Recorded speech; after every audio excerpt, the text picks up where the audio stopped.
এগুলো নিয়ে হাঁটতে কষ্ট হয় না? হ্যাঁ, এই যে এখানে এখানে বসেন।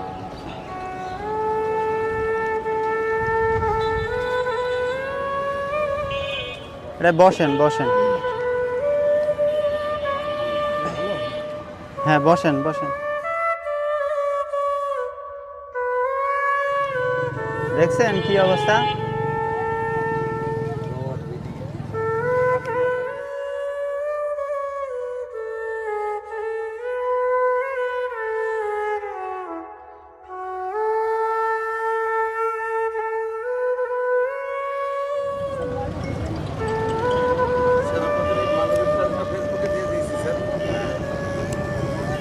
স্যার বলতে হবে না, ভাই বললেই হবে।